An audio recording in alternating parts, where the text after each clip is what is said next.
Sailing the Stories of Gawrys' Life at Sea by Jordan Hershey and Emma Fox. Paul J. Gawrys Jr. was born on September 30th, 1947.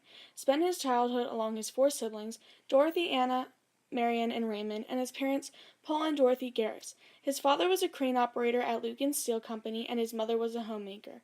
As graduation came upon Mr. Gawrys' class, he enlisted in the military along with many other young men at the time. Back it was either get drafted or join, so I joined right in high school so I wouldn't have to get drafted because my number would have been up as soon as I graduated. He enlisted in the Navy because he did not want to be on the land in Vietnam, in the jungles, and being fired at all the time. After graduation, Gawrys headed off to the Great Lakes for boot camp. He spent around 2 months at this boot camp. He faced many struggles throughout the adventures of his basic training experience. One stood out for him above all others. He could not swim. I didn't know how to swim. I was a big mistake joining the Navy. That was the worst part. And they make you go up this real high tower and tell you to jump off into the water. And I told the guy I couldn't swim. He didn't care if I didn't swim. He pushed me in. And when I hit the water, I treaded water. I tried to get out real quick, and he beat me back in with a stick.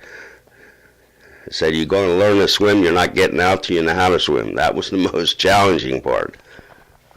Dumb joining the Navy when you couldn't swim.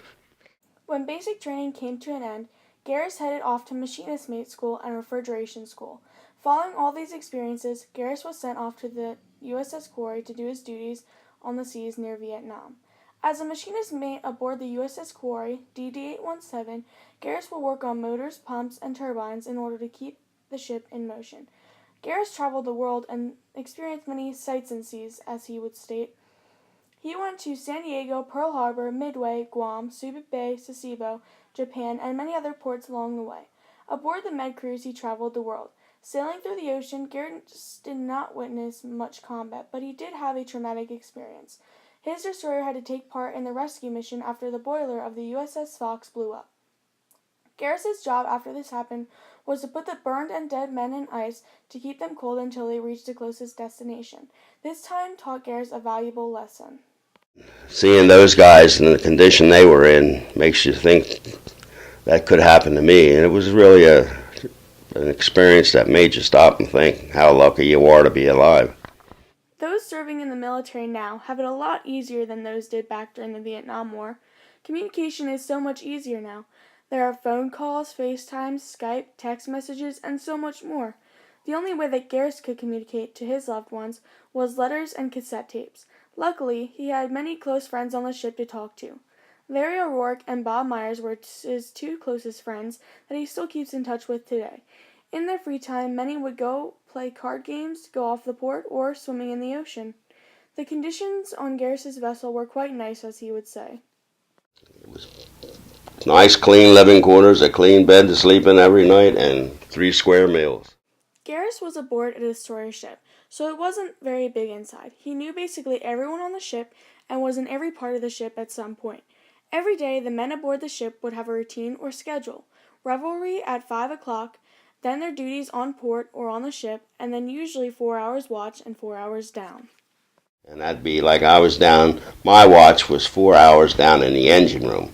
And then when you got out of the engine room, when you were off watch, then you went to eat something or take a nap and then play cards or read books or do something until it was time to go back on watch again. That is what a soldier on the DD-817 would do on a daily aboard the vessel. Mr. Gawrys spent his time on med cruises giving support to the people in Vietnam. Mr. Gawrys and his crew made sure they were ready for anything. Gawrys went in the Navy in 1966 and got out in 1970. Mr. Gawrys did not receive a warm welcome upon his return home from the Navy. His family was glad to see him, but he did not get the same reaction from the public and community. When he arrived in Philadelphia, he was not greeted by the community well. Nobody wanted to greet Mr. Gawrys and the others because they did not agree with the Vietnam War. Mr. Gawrys states, They'd rather spit on you and call you names, and it wasn't much fun coming home to that. Gawrys also stated that, I don't know, it was just probably ignorance. They didn't really realize what was going on, I mean, the guys were going over there, they were putting their lives on the line to serve the country, and there were people that were totally against the Vietnam War, and I mean, nobody wants war, but when you had it, the guys, a lot of guys got drafted. They didn't really want to go, but they went and did their duty. I don't know. People just were ignorant at that time, as far as I'm concerned. When the war ended, Mr. Gawrys was at home working and tending to his family. During Mr. Gawrys' service, he was awarded several medals. Among these medals were the Vietnam Medal, the Regular Service Medal, and the Meritorious Combat Medal for over in Vietnam. Mr. Gawrys was awarded a total of 4 medals for his service. Mr. Gawrys and the other cadets were also awarded a medal for graduating boot camp. For being stationed in Vietnam, Gawrys and others were awarded the Meritorious Combat Medal. Mr. Gawrys says that they placed their medals on their uniforms. Mr. Gawrys did not have a hard time readjusting to the civilian life.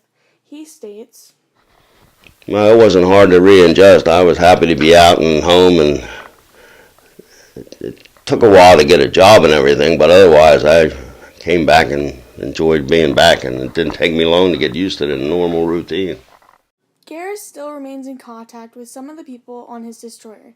He says, We have, every year we have a ship's reunion, and we get together in different parts of the country, all the people that were on the ship, different, and like I said, I kept in contact real close to 2 of the guys, Bob Myers and Larry O'Rourke. But like I said, we have a ship's reunion every year, and like I said, different parts of the country, and we all get together for 3 or 4 days. And on that time when we do that, whatever area we're in, we do different tours and things like that with the people from the ship. Mr. Gawrys is a part of many veterans organizations. He belongs to the VFW, a life membership to the Legion, and a life member to the Disabled Veterans.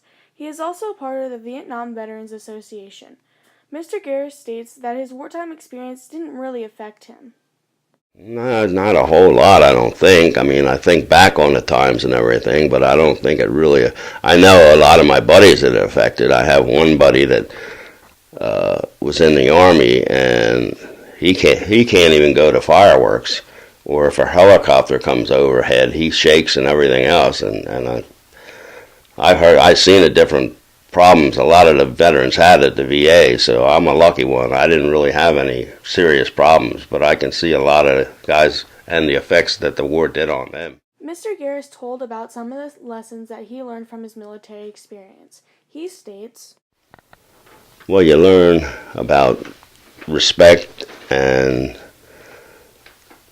about friendships, and like I said, you get to see a lot of the country, and you get to see different ways of life and everything else, and it makes you think, the military.